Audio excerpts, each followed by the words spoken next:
85 ракетных ударов по Лукашенко Украины в наших местах, більшості своїх по енергетичній інфраструктурі, зрозуміло, чого хоче. Мінськ не доб'ється, ще попереду може бути біля 30 ударів.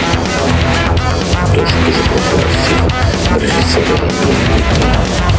Nuestro es una transformación.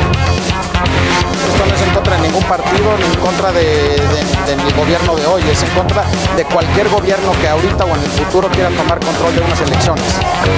Diperdebatkan adalah penyikapan terhadap perang di Ukraina. Diskusi mengenai hal ini berlangsung sangat alot sekali.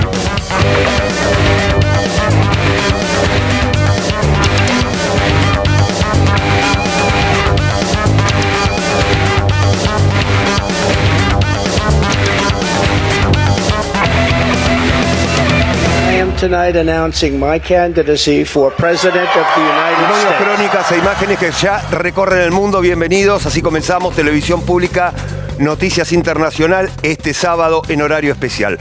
Por los próximos 60 minutos estaremos hablando de México, también hablaremos de Rusia y la OTAN y posaremos la lupa periodística sobre la cumbre del G20. Rápidamente, los adelantos en imágenes. El primero de los temas tiene que ver con México, polarizado por una reforma electoral que impulsa a su presidente. Seguimos repasando los temas, tensiones, Rusia, OTAN. Tenemos un invitado que estaremos justamente analizando lo que ha sucedido en los últimos días. Y la cumbre del G20 en Indonesia, en Bali, también con el informe de nuestros enviados especiales y todo el análisis de lo que ha dejado esta cumbre. Y ya mismo el saludo para todo el equipo de Televisión Pública Noticias Internacional. Augusto, Leticia, Eber, bienvenidos. Augusto, ¿te parece comenzamos con un título sobre México? Sí, claro. Buen día, Pablo. ¿Cómo estás? Buen Saludos día. a todos los compañeros y a todos los que están del otro lado. Bien presentado el título de México polarizado, ¿sí? Nuevamente por una discusión que nuclea al engranaje institucional de México, el funcionamiento del engranaje institucional de México. Hay una intención del presidente mexicano Andrés Manuel López Obrador de alguna manera refundar un organismo que ha sido cuestionado por él mismo durante mucho tiempo, y hay una denuncia de la oposición respecto de un intento de avasallar las instituciones democráticas. Bueno, en ese clivaje se viene dando con movilizaciones en contra y va a haber movilizaciones a favor también. La discusión en México vamos a tratar de explicarlo para que se entienda, sobre todo pensando en el 2024. Bien, el momento de la elección presidencial en ese país, 2024. Ahora cambiamos de tema. Recién hablábamos de Rusia, hablamos de la OTAN y hay que hablar de Ucrania. Está Leticia con su primer título. Bienvenida. Sí, Pablo, muchas gracias. Buenas tardes. Máxima atención esta semana después de la explosión de los misiles que cayeron en esta localidad polaca a pocos kilómetros de Ucrania. Y digo máxima atención porque durante algunos minutos se hablaba de la posibilidad de que la OTAN responda justamente si se comprobaba que eran efectivamente misiles rusos. Al menos me parece que dos ítems nos deja toda esta situación que pasó. Por un lado, una Rusia y una OTAN que no pareciera que quieran avanzar en una escalada bélica, y por otro lado nos demuestra también que estamos en un límite que todo el tiempo, un límite muy delgado si se quiere, con todo lo que pasó esta semana y que lo vamos a estar analizando con un invitado. Bien, y ahora nos vamos a Indonesia, nos instalamos en Bali, la cumbre del G20, y este es el título de Eber. Bienvenido. ¿Qué tal, Pablo? Buenos días. Sí, efectivamente, la cumbre del G20 durante esta semana, una agenda, como siempre, estas cumbres orientadas a las cuestiones económicas, en este caso, obviamente, la crisis económica, los problemas también de provisión de alimentos a nivel global, transición energética, es decir, temas de la agenda clásica del G20. Sin embargo, vamos a detenernos también en dos encuentros, en dos momentos claves de esta cumbre. Uno, un día antes, el lunes, el encuentro bilateral entre Joe Biden y Xi Jinping, un encuentro clave del cual trascendieron bastante información en torno a los temas que trataron y fundamentalmente a las líneas rojas que cada uno de los líderes puso sobre la mesa en esta conversación bilateral muy trascendente, y una segunda conversación también trascendente sobre la cual hay algunas informaciones que han trascendido posteriormente a la cumbre, el encuentro entre el ministro de Relaciones Exteriores ruso Lavrov y Wang Yi, el ministro de Relaciones Exteriores chino, ambos también en un espíritu de desescalada, de llevar ciertos paños fríos en el marco y en el contexto de lo que mencionaba Leticia, esta intensificación o esta tensión que se dio esta semana a partir de estos bombardeos y misiles que han caído en Polonia. Así que nos vamos a detener en esos dos momentos claves en la cumbre y también, por supuesto, en la reunión de Alberto Fernández en el marco del G20, especialmente con Xi Jinping y lo que sucedió en ese encuentro. Nos ocupamos ahora de la reforma electoral que impulsa el presidente de México, López Obrador. Como recién adelantaba Augusto, ha generado varias manifestaciones en contra. Un proyecto que debe ser aprobado antes de fin de año para poder implementarlo en 2024, el año de las elecciones presidenciales en México. Informe especial y ya lo analizamos.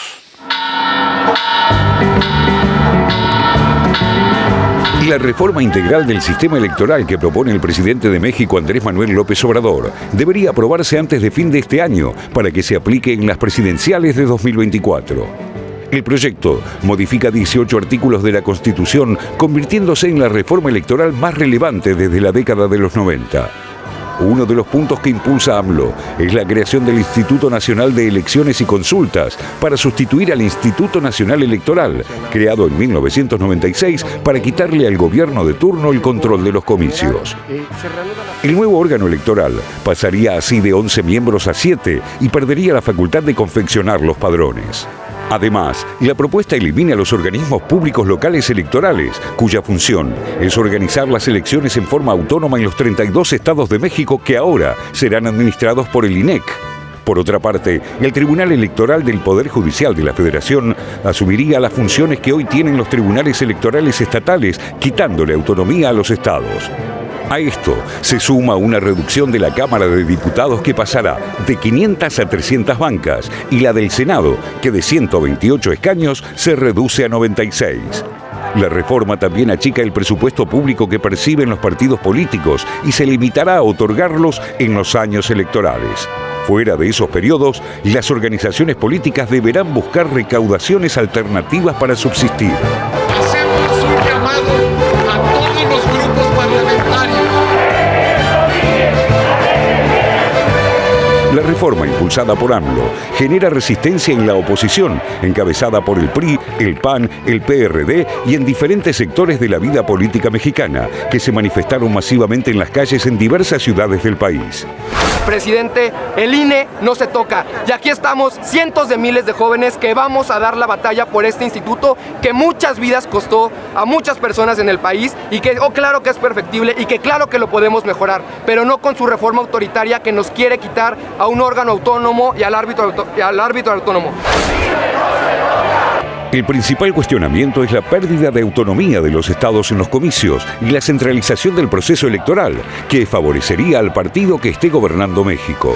Estamos en contra de la propuesta de reforma electoral que está proponiendo el partido Morena, que quiere destrozar a la democracia mexicana para llevarnos a lugares como Venezuela y Cuba. Por favor, mexicano, despierta. Esto no es en contra de ningún partido, ni en contra del gobierno de hoy, es en contra de cualquier gobierno que ahorita o en el futuro quiera tomar control de unas elecciones. La clase política mexicana considera que el actual esquema electoral creado en 1996 durante la presidencia de Ernesto Zedillo fue para terminar con la hegemonía de 70 años del PRI en el poder. Otro cuestionamiento opositor pasa por la reducción de miembros del Parlamento. Quienes rechazan la reforma sostienen que con las legislaturas más fuertes es más sólida la democracia. El fundamento es que cuanto mayor control legislativo se ejerza sobre los poderes ejecutivos, habrá políticas más representativas a las demandas de la sociedad. Los que se manifestaron ayer lo hicieron en contra de la transformación que se está llevando en el país. Fue como una especie de striptease político, público, del conservadurismo en México. El presidente López Obrador sostiene que este proyecto de ley apunta a que los jóvenes no sufran más imposiciones y señala que se ahorrarán más de $1.000 millones en gastos que serán destinados a políticas que beneficien a los sectores más postergados. El partido de AMLO, Morena, tiene mayoría en el Parlamento, pero no le alcanza para aprobar esta reforma. El mandatario ya piensa en un plan B para los comicios de 2024 en caso de que fracase con este proyecto consistente en modificar varias leyes para sortear la reforma constitucional y las mayorías especiales que demanda. Al mismo tiempo, su popularidad, que superó el 72% en 2019, cayó al 58% en un país hackeado por la crisis social y económica que agravó la pandemia. De acuerdo con cifras de la FAO, casi el 26% de la población presenta algún grado de inseguridad alimentaria, mientras que para el 4% es severa. Pero más allá de la caída de su imagen, el sistema presidencial mexicano, que no contempla la reelección, le permite a López Obrador avanzar con el proyecto sin temer un efecto electoral contrario a futuro. Bueno, hasta aquí la reforma que quiere implementar el presidente López Obrador. Veíamos las manifestaciones oponiéndose a esta reforma. Augusto, ¿por qué López Obrador quiere justamente implementar esta reforma electoral? Bueno, López Obrador viene llevando adelante diferentes, o intentando llevar adelante diferentes reformas que hasta ahora se han encontrado con la resistencia de la oposición. Nosotros hemos hablado acá, por ejemplo, de la reforma eléctrica, que al no llegar a los 2/3 de la composición del Congreso no la pudo implementar. También este año se dio una reforma de seguridad, en donde le traspasó el poder, o intentó traspasar el poder a la Secretaría de Defensa, es decir, a las Fuerzas Armadas, para la seguridad interior. No se logró los votos tampoco. Y ahora, de vuelta, una reforma que necesita una mayoría calificada para poder llevarse adelante. En el fondo de la discusión está la intención de López Obrador de cambiar cuestiones que necesitan cambios constitucionales, pero no tiene los votos para poder alcanzarlo. Respecto de la reforma electoral, el informe lo planteaba muy bien. Menos recursos, o sea, sacarle los recursos que de manera autónoma administra el Instituto Nacional Electoral, reducción de diputados de 500 que tiene ahora a 300, una modificación en el financiamiento de los partidos políticos, del dinero público de los partidos políticos que se presentan a elecciones, que solamente van a adquirir esos recursos en años de campaña, y algo importante es que propone que los consejeros del INE sean electos por voto popular, cosa que ahora no sucede, sino que se requiere de la votación en el Senado. Es decir, esos son los puntos claves de la reforma de AMLO. ¿Qué es lo que, por qué AMLO quiere avanzar sobre ese instituto? Bueno, justamente porque AMLO tiene la decisión de cambiar todo aquel poder autónomo que en su criterio actúa de manera corrupta, maneja discrecionalmente los recursos y tiene más poder que el Estado mismo, ¿no? Esa es la gran discusión. Hay que recordar que López Obrador tuvo peleas contra el INE cuando denunció fraude en el 2006 cuando perdió con Calderón. Bueno, es un instituto bastante cuestionado, el INE, dentro de México, y sobre todo dentro de la esfera de lo que es los valores y las ideas de López Obrador. Y después, del otro lado, hay un discurso que está creciendo, una narrativa que está creciendo, que tiene que ver con AMLO se quiere llevar puesta a las instituciones. ¿No? Digamos, acá es autoritarismo, democracia. Es el mensaje de la oposición. Exactamente, ese es el mensaje de la oposición. Lo que dice el oficialismo es: hay que cambiar este instituto que funciona discrecional y que maneja mucho recurso. Tienen salarios más altos que el propio presidente. El presidente Monera dijo hace unos días que, bueno, ojalá el INE defendiera la democracia con tanto énfasis como defienden sus salarios, ¿no? Y en el lado de la oposición, nucleada en esta coalición orquestada por el empresario Claudio X González, una cosa rara en España, es decir, en México, que se da, pero bueno, que el PRD, el PRI y el PAN tiene esa articulación. Bueno, lo que dice es: acá lo que tenemos es un Estado que va por todo, que quiere inclinar la cancha a su favor y que quiere manejar y centralizar ni más ni menos que no solamente el dinero que implica el proceso electoral, sino además el conteo, ¿no? Que esa es la discusión histórica que tiene México, con mucha denuncia de fraude. Esto tiene que verse con el horizonte del 2024, en las elecciones presidenciales. López Obrador no puede ser reelecto. La narrativa y la retórica de la oposición es que él quiere generar las condiciones para no entrar al poder y ser reelecto, cosa que yo creo que no va a ocurrir. Pero bueno, la realidad es que está en una situación en donde por primera vez en mucho tiempo hubo una marcha muy masiva. Se habla de 100.000, 200.000 personas que se movilizaron en México en contra de la reforma del INE, y ahora el 27 de noviembre va a haber una marcha que López Obrador quiere meter 1 millón de personas para apoyar esta reforma. Y acá también está vinculado con el 2024 porque dentro de la interna de Morena también se cuenta a ver cuánto de los candidatos que pretenden suceder a López Obrador, cuánto pone cada uno, ¿no? Entonces ahí tenés al canciller Ebrard, a la jefa de la Ciudad de México, jefa de gobierno de la Ciudad de México, Claudia Sheinbaum, tenés al secretario de gobierno Adán Augusto, bueno, hay varios que están ahí jugando sus cartas para ver cómo pueden llegar al 2024 con chances. Hoy la oposición no está bajo un liderazgo. Pareciera que el horizonte de la reelección está, o de la continuidad de Morena, y me parece que este tipo de reformas lo que pueden hacer es consolidar a Morena como el partido hegemónico de México, algo que supo en algún momento ejercer el PRI. Entonces, ahí está la discusión. Yo creo que los votos no están para la reforma y hay que ver cuál es ese plan B con las leyes secundarias que se pueden meter para garantizar los votos, pero a priori los votos no están.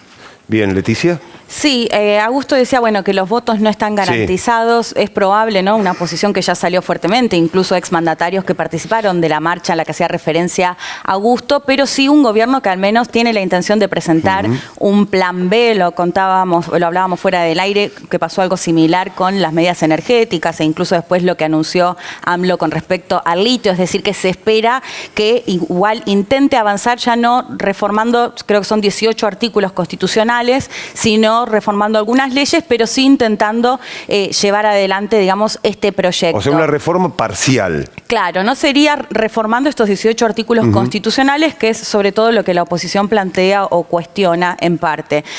Pero pensaba también, Augusto enumeraba concretamente cuáles son los puntos de esta reforma o este proyecto del gobierno. Me parece que lo que vamos a ver es una intensificación justamente de estas posturas, estas narrativas ya tan fuertes de una oposición que dice, bueno, lo que quiere AMLO es reformar el INE, el Instituto Electoral, porque lo que quiere es que se termine la autonomía, lo que quiere incluso es permanecer en el poder, más allá de que AMLO dijo que no tiene intenciones de presentarse nuevamente. Tampoco puede. No puede, claro. Tampoco puede, exactamente, tampoco puede, pero bueno, ya ha dicho que no le interesaba, digamos. Y por otro lado, el mismo gobierno que dice lo que nosotros queremos llevar adelante es austeridad, ¿no? Ahí hacía un poco referencia al tema de los salarios, austeridad que pide la población. Me parece que lo que vamos a ver es la intensificación de estas narrativas. De fondo, un Departamento de Estado de Estados Unidos que ya salió a cuestionar justamente esta reforma, y por otro lado también la marcha del 27 de noviembre que decía Augusto, que está convocada por el gobierno. Veremos cómo se da, pero me parece que hay intensificación justamente de estas dos posturas y un gobierno que tiene la intención de avanzar en esta reforma electoral. ¿Tiene la intención de avanzar, de seguir avanzando, de ver? Bueno, sí, yo sumaría, algún dato tal vez no central en cuanto a lo que conforma esta discusión, pero que creo que también en cierta medida es no menor, ¿no? Recién nosotros hablábamos de esta imposibilidad que de hecho es así, digamos, en el Parlamento no le da la mayoría calificada para llevar adelante esta reforma.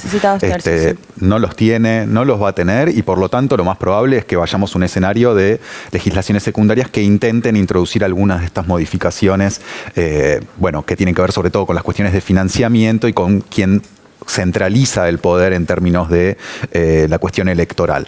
Ahora, me parece que poniendo un poco el foco más a mediano plazo y pensando justamente en la sucesión de AMLO y en lo que viene en el más mediano plazo, digamos, nosotros tenemos una oposición en México, corregime Augusto, tal vez que vos conocés mejor que yo el contexto local, muy desarticulada, muy debilitada, ¿no? Esta suerte de, hay como una suerte de resucitamiento de va por México, bueno, hay que ver si esto justamente la reforma electoral no genera una postura un poco más firme o fuerte en la oposición. Lo que vemos ahí, Eber, es una capacidad de bloquear. No hay liderazgos que capitalicen. Claro. Y hay unas diferencias, digamos, ¿hasta dónde AMLO los está subiendo al ring? Me preguntaría yo, ¿no? Es un poco la pregunta que yo traigo. ¿Hasta dónde está subiendo al ring a una oposición que está bastante debilitada, desarticulada, que tuvo un intento al inicio del gobierno de AMLO y que no logró consolidarse de una manera cabal y con una lógica de oposición confrontativa y con proyecto propio? Y hasta dónde, está subiendo al ring este tipo de rival, ¿no? Y lo uno, si querés, como una pequeña nota al pie, con lo que sucedió ayer y está sucediendo hoy en México, que es esta cumbre de la extrema derecha, esta conferencia política de acción conservadora que reúne a líderes y militantes desde la extrema derecha, no solo latinoamericana, sino también a nivel global, ¿no? Con figuras como Steve Bannon, como el hijo de Bolsonaro, como el propio Kast, el ex candidato presidente en Chile, como el propio Javier Milei, que es una de las figuras centrales de este encuentro de ayer y hoy en México. Un país, México, que recordemos no tiene partidos de extrema derecha con una capacidad de intervención pública muy fuerte. Podríamos decir no que no existe, pero que no tiene el peso que tuvo en Chile, que tiene por supuesto en Brasil, que tiene en otros países de la región, ni que hablar en Italia, en España y en otros países europeos. Está también Jordan Bardella presente en este encuentro. Jordan Bardella, mucha atención al liderazgo de Bardella. Bardella es el delfín de Marine Le Pen, que acaba de ser electo como su sucesor presidente del Agrupamiento Nacional en Francia. Está Eric Zemmour, es decir, y bueno, y la figura de Bannon, ¿no? Se hablaba incluso de la posibilidad de que Trump iba a tal vez cerrar este encuentro en el día de hoy. Finalmente, aparentemente no va a ser así, no ha viajado a México. Pero digo, frente a una inexistencia de una oposición con capacidad de disputa en la próxima presidencial, este gesto de la extrema derecha en México no me parece menor, y tal vez el gesto de AMLO de subir a un rival al ring más presentable y más fácilmente derrotable, tampoco. Estamos en el terreno de las hipótesis, pero digo, pongamos un ojo también en la oposición y en las internas de Morena y del gobierno, que como ustedes bien decían, a partir del domingo que viene las vamos a ver un poco en la calle, ¿no? Bien, sumamos un capítulo más en este análisis que tiene que ver con los números de la economía de México. Félix Taylor, a ver. Allí están los números en México. El PBI, el 1,8% en el tercer trimestre de 2022. El desempleo alcanzó el 3,5% en septiembre de este año. La inflación asciende al 6,8% y la pobreza alcanza el 43,9%. A ver, Augusto, ¿qué están indicando estos números de la economía mexicana? Bueno, a ver, hay una situación estructural, una situación agudizada por la pandemia, pero también hay indicios de mejoría, digamos. Esto es algo que AMLO está poniendo a jugar. Y me parece que, muy brevemente, el aumento de la narrativa del autoritarismo, el ir por todo, el avasallamiento de las instituciones democráticas de la oposición, habla de su incapacidad para poder dar una discusión en términos estructurales, en términos sociales, en términos de pobreza y en términos de economía. Son responsables de la situación estructural de México, entonces están, no van por ahí, van por el lado de los valores y por el lado de la cuestión del autoritarismo frente a las instituciones democráticas. Me parece que eso explica un poco la actitud de la oposición. Sumar brevemente, veíamos los indicadores económicos, pero también no olvidar que AMLO tiene un 59% de popularidad, ¿no? En todo este contexto de crisis. No es poco, ¿eh? No es poco, de hecho diría que está entre los mejores, con mejor imagen, digamos, y el 27 va a presentar, digamos, lo entronca, ¿no? Con la presentación de lo que sería, digamos, su balance de estos primeros 4 años para poner sobre la mesa también éxitos de su gobierno. Así que ahí hay algo para tener en cuenta también. Por supuesto, seguiremos analizando México en los próximos programas, pero ahora hacemos la primera pausa, Félix Taylor, y el adelanto de lo que viene. Vamos. Cuando regresemos en instantes, tensiones entre Rusia y la OTAN. La explosión de un misil en Polonia tensó aún más las relaciones entre Moscú y la Alianza Atlántica. Lo analizamos luego de la pausa en esta edición internacional de Televisión Pública Noticias en vivo para todo el país. Hoy, en horario especial hasta las 13, por el único canal de aire del Mundial. Ya volvemos.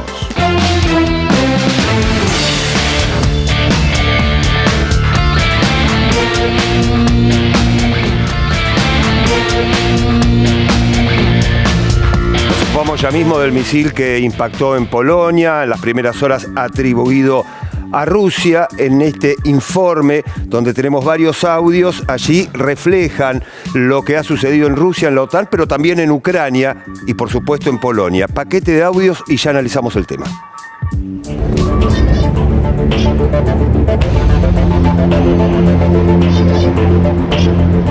Бити ракетами по території НАТО. Це російський ракетний удар по колективній безпеці. Це дуже суттєва ескалація. Треба діяти. Я хочу зараз сказати усім нашим польським братам і сестрам. Україна завжди вас підтримує. Вільних людей терор не зламає.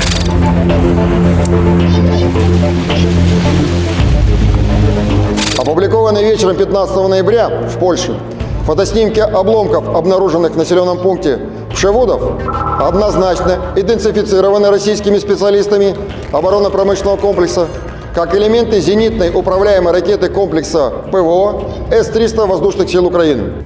Заявления различных украинских источников и зарубежных официальных лиц о падении в населенном пункте Пшевудов якобы российских ракет является намеренной провокацией с целью эскалации обстановки.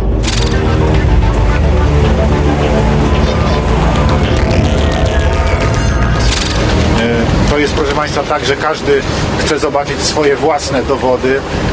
Ja mówiłem do Państwa to, co mówiłem na podstawie tego, co przekazali mi nasi śledczy, co przekazali mi przedstawiciele polskich służb, materiałów, również dokumentów, które mi zostały przedstawione i to, co Państwo usłyszeliście ode mnie wczoraj i od Pana Premiera w kwestii tego, jakie były przyczyny tego tragicznego zdarzenia, które miały tutaj miejsce. Powtarzam jeszcze raz, w naszym przekonaniu i w przekonaniu naszych ekspertów zdecydowanie niestety wypadku.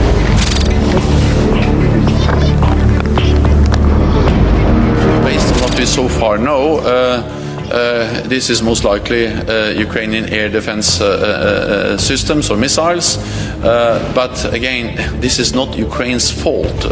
Russia bears the responsibility for what happened in Poland yesterday, because this is a direct result of the ongoing war and a wave of attacks from Russia against Ukraine yesterday. Y la tensión se ha elevado de tal manera que en algún momento también se analizó la posibilidad, tenía mucha repercusión esto, de que la OTAN en su tratado implementara 2 de sus artículos. A ver, comenzamos por uno de ellos, el artículo 4. Los países miembros se consultarán ante cualquier amenaza a la integridad territorial, la independencia política o la seguridad de cualquiera de las partes. Este es el artículo 4.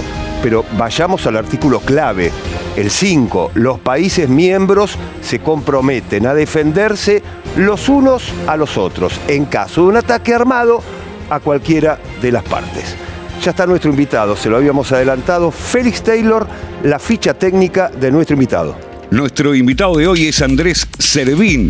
Él es antropólogo y doctor en ciencias políticas, presidente del think tank regional CRIES, Premio Internacional de Académico Distinguido del Sur Global, los libros recientes América Latina y Eurasia en un mundo multipolar y Guerra y Transición Global. Le damos la bienvenida a Andrés, como siempre. Un gusto tenerlo en Televisión Pública Noticias Internacional. Muy amable en estar. A ver, recién compartimos el paquete de audio, analizábamos los 2 artículos del Tratado de la OTAN. ¿Lo que pasó se puede repetir? De hecho, se podría haber producido inclusive mucho antes. Esto no es una situación que estaba descartada desde el principio del conflicto. Muchos analistas anunciamos que podía suceder un estallido inesperado que hiciera escalar el conflicto. Pero lo cierto es que afortunadamente algunos de los actores principales lo manejaron bien, yo diría sí, por el lado, tanto por el lado de Rusia, que aclaró que no tenía nada que ver con el envío de esos misiles, como por el lado de Estados Unidos, que desde el primer momento el Pentágono trató con cautela el tema, y yo diría hasta cierto punto hasta Polonia, que en el primer momento quería invocar el artículo 4, y después se dio cuenta de que había que asegurarse primero de que el misil era efectivamente ruso, y en ese contexto es que surge que en realidad el misil sí es ruso, si vamos a los orígenes, porque era un misil soviético, pero había sido lanzado por las fuerzas ucranianas. Entonces, este tipo de incidentes pueden volver a producirse. Lo que a mí perdóneme, pero me llama mucho la atención. El artículo 5 implica que cualquier ataque de un no miembro de la OTAN a un miembro de la OTAN debería provocar una reacción de la OTAN. Ahora, si Ucrania, que no es miembro de la OTAN, le ha lanzado 2 misiles a Polonia, la pregunta es, bueno, está bien, todo pasó diciendo, bueno, es un malentendido, pero es evidente que hay un sesgo muy claro en cómo se tratan estos temas, particularmente del lado occidental.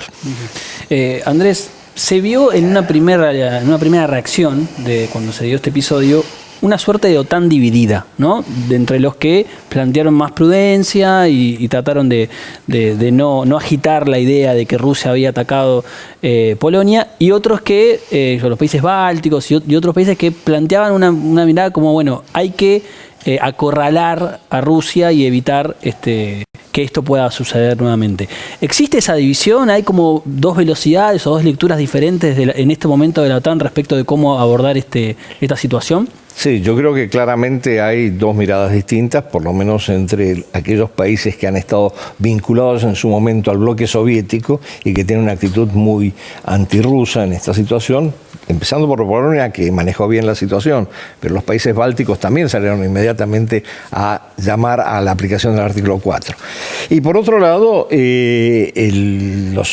Italia, Francia e inclusive Alemania, que están en este momento en otra posición y que tiene que ver con lo que yo creo el asomo de una cierta negociación entre Occidente y Rusia por encima de Ucrania, sobre la posibilidad de implementar por lo menos un armisticio y eventualmente avanzar en algún tipo de acuerdo de paz. Y en eso pareciera que la posición ucraniana es muy dura, tiene 10 condiciones que puso el presidente Zelensky, que de ninguna manera van a ser aceptadas por los rusos, porque incluye inclusive el retorno de Crimea a Ucrania, ¿no?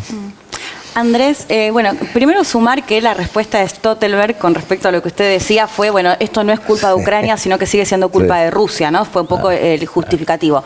Pero leía a varios analistas que sostenían esta semana que de alguna manera lo que pasó comprueba que ni Rusia ni la OTAN parecieran tener intenciones de avanzar, digamos, a una cuestión bélica como podría ser ya la respuesta de la OTAN, porque de hecho si Rusia hubiera querido atacar otro país me parece que ya lo habría hecho, e incluso la OTAN también posiblemente hubiera encontrado algún justificativo.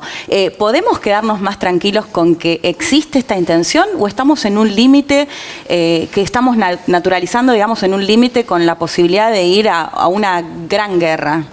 Yo creo que en este momento hay un proceso de desescalamiento del conflicto que no solamente tiene que ver con las posiciones de Rusia y de la OTAN, sino con esto que está avanzando en términos de las conversaciones que se están realizando entre Estados Unidos y Rusia.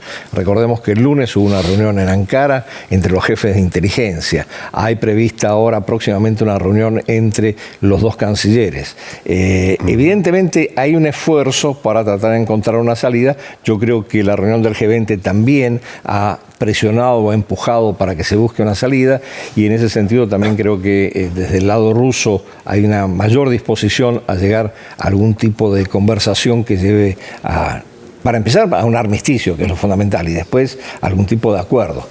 Yo creo que hay una coyuntura totalmente distinta, que además está marcada, diría, por dos elementos. Muy importante fue que paradójicamente, los dos misiles pegaron en Polonia en el momento de la reunión del G20.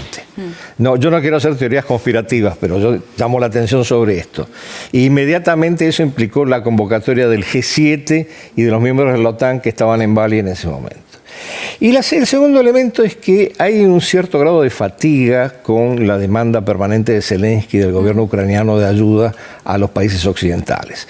Entonces sí, se acaba de aprobar un paquete nuevo en Estados Unidos de ayuda a Ucrania, pero vamos a ver si esto va a seguir avanzando con cómo se ha reconfigurado el Congreso estadounidense, ¿no?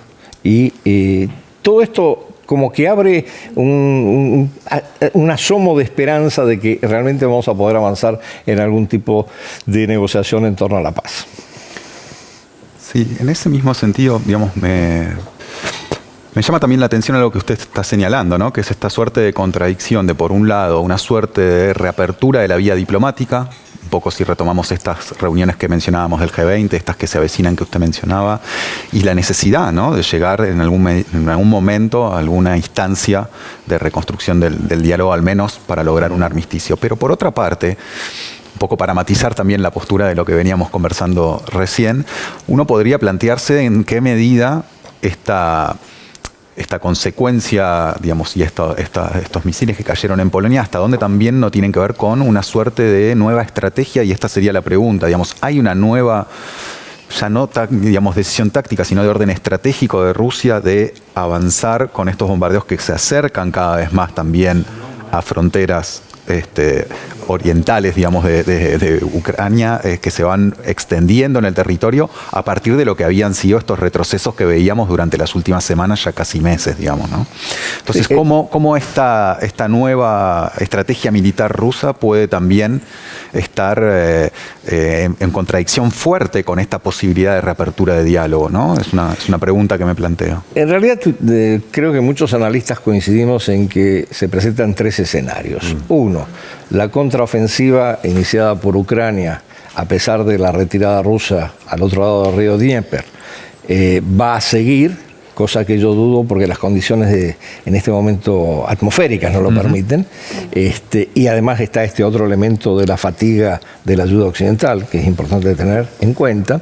Segundo escenario, hay un estancamiento y están a ambos lados del río intercambiando disparos, pero sin avanzar en ningún tipo de negociación. Y el tercer escenario, que yo creo que es el más probable, es que Rusia se replegó con el fin de lanzar una ofensiva más fuerte. Yo no sé si con la aspiración de ocupar más territorio ucraniano, pero sí de asegurar los territorios que ya han sido incorporados a Rusia y que no entren en la negociación.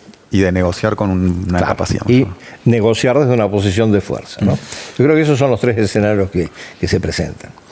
Bien, Andrés, muchas gracias. Muchas gracias por la invitación nuevamente. Siempre un placer estar aquí. Igualmente, volveremos a invitarlos. Un placer para nosotros escucharlo. Muchas gracias. Nueva pausa en Televisión Pública Noticias Internacional. Félix Taylor le adelanta el tema que estaremos analizando en minutos.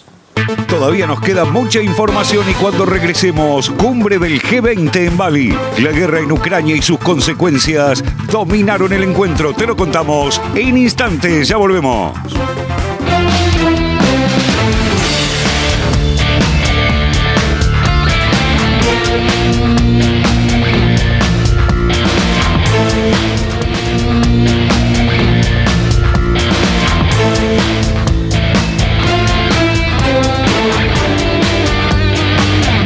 La cumbre del G20 en Indonesia, la cumbre del G20 en Bali, temas centrales, la guerra en Ucrania, la crisis energética, pero también la crisis alimentaria. Paquete de audios y ya analizamos lo que ha sucedido en Indonesia. Apparently, the site meetings, all site meetings have been very constructive, and particularly the one between the presidents of the United States and China. Very significant message to the world that international cooperation is important for all of us. And at the time of high inflation, this is least desirable.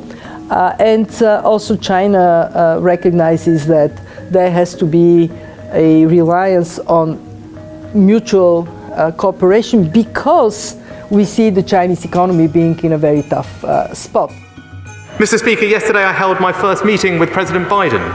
We pledged to redouble our support for Ukraine and to continue deepening our cooperation, including on energy security and managing the challenges posed by China. I met Prime Minister Modi, where we reviewed progress on our forthcoming FTA. I discussed our extension to the CPTPP with the Prime Ministers of Japan, Canada, and Australia, and I met with almost every other leader at the summit, with the exception of Russia.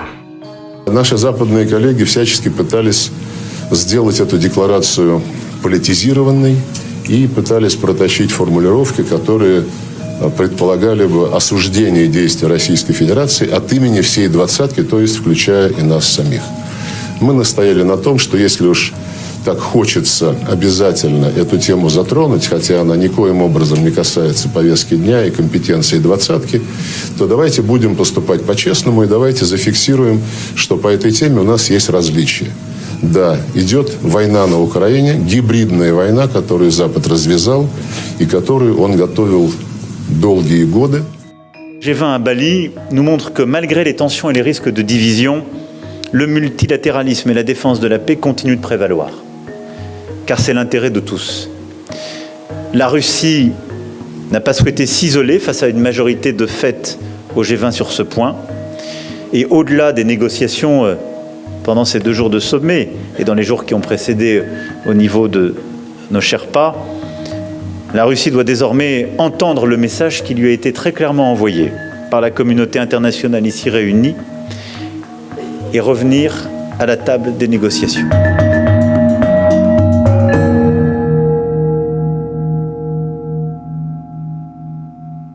Bueno, hasta aquí los temas centrales de esta cumbre del G20, Eber. Sí, como decíamos al inicio, ¿no? Muy brevemente, la agenda clásica de este tipo de encuentros, pero en paralelo o casi, digamos, en los márgenes, como siempre suceden también en estas cumbres, el encuentro clave que mencionábamos entre Xi Jinping y Joe Biden.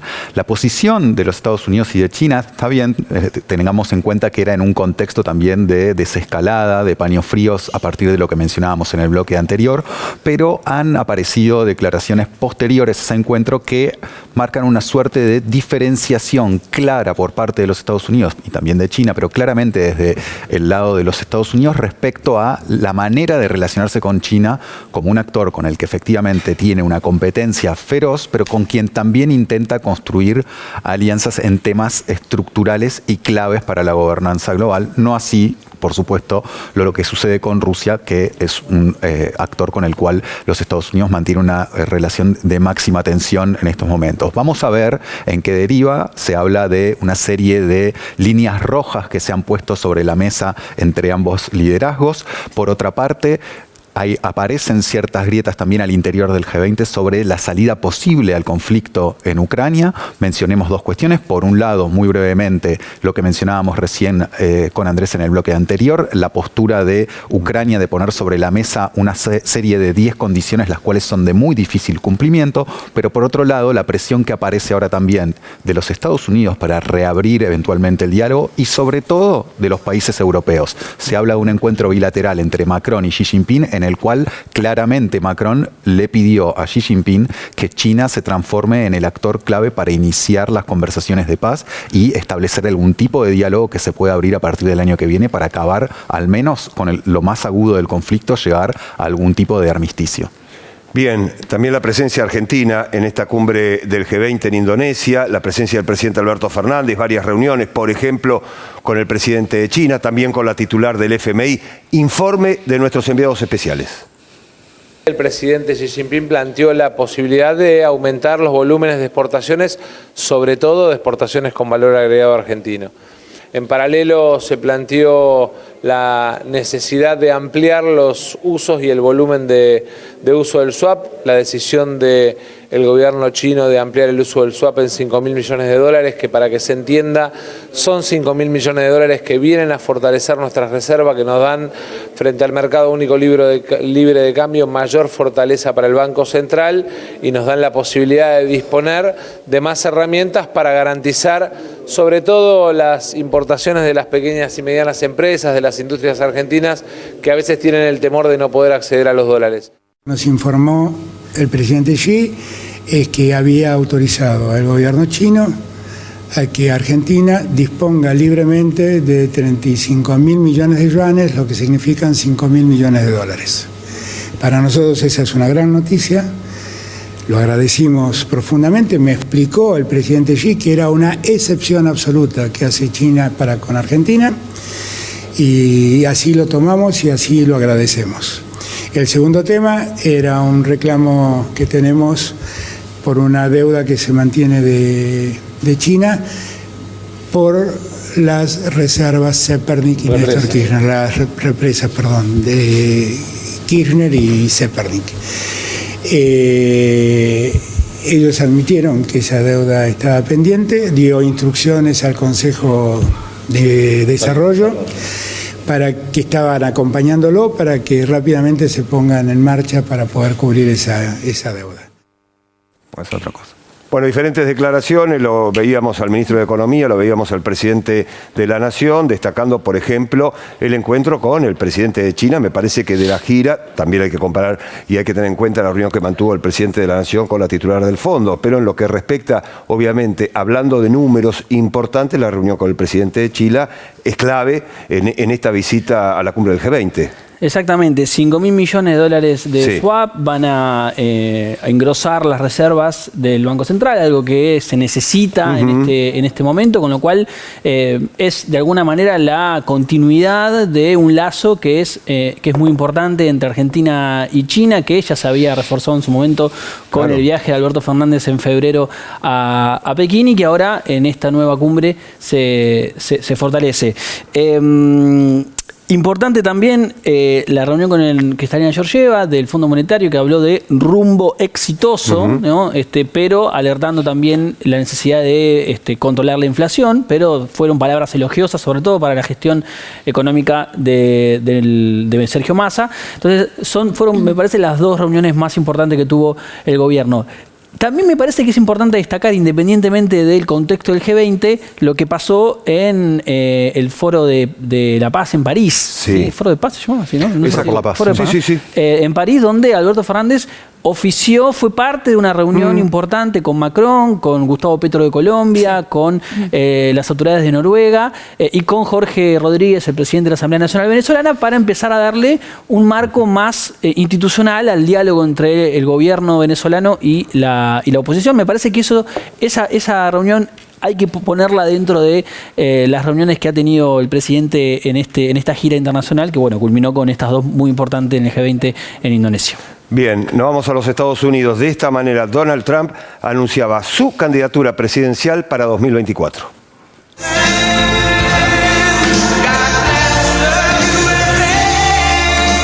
We have taken over Congress. Nancy Pelosi has been fired. Isn't that nice?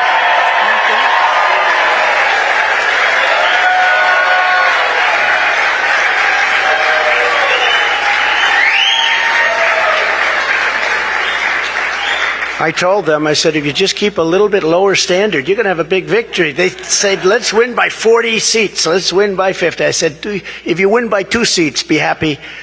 But she's on her way to another country right now. She's been fired. But we always have known that this was not the end. It was only the beginning of our fight to rescue the American dream. In order to make America great and glorious again, I am tonight announcing my candidacy for President of the United States.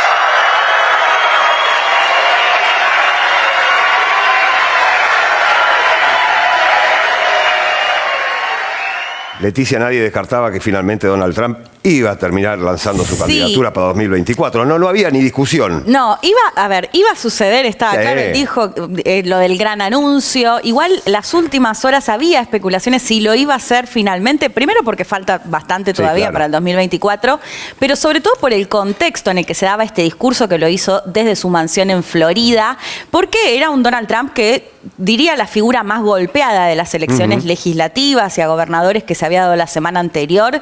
Recordemos que se esperaba una ola republicana que no sucedió. De hecho, el Senado se queda en manos demócratas. Incluso puede mejorar la posición. Después lo vamos a ver en la elección en Georgia en diciembre. Y una Cámara de Representantes que, si bien se va a quedar con la mayoría los republicanos, no va a ser por la diferencia que se esperaba. Y no solo eso, sino que también la reelección del gobernador Ron DeSantis de Florida, que es quien puede llegar a hacerle la competencia en las primarias del Partido Republicano. Digamos, en todo ese contexto era un Trump que se veía, golpeado. Más allá de que, por supuesto, un Trump siendo Trump, ¿no? Tanto en las redes sociales, sin reconocer que se había dado esta situación, en el discurso. Bueno, volviendo un poco, incluso a mí me había causado mucha gracia cuando se refiere, por ejemplo, a Andrés Manuel López Obrador, que dice, es un caballero, un socialista, pero bueno, no se puede tener todo, ¿no? Un discurso que se lo vio Trump como siempre, ¿no? Lo que conocemos. De hecho, incluso hablando de lo que pasó en la elección, que él hasta el momento no reconoce que perdió. Veremos qué pasa. Sobre todo, falta mucho y recién es un precandidato del Partido Republicano en medio de una gran grieta dentro del Partido Republicano. Bien, Leticia, Augusto Eber, gracias. Televisión Pública, Noticias Internacional. Punto final para esta edición. Que la pase muy bien.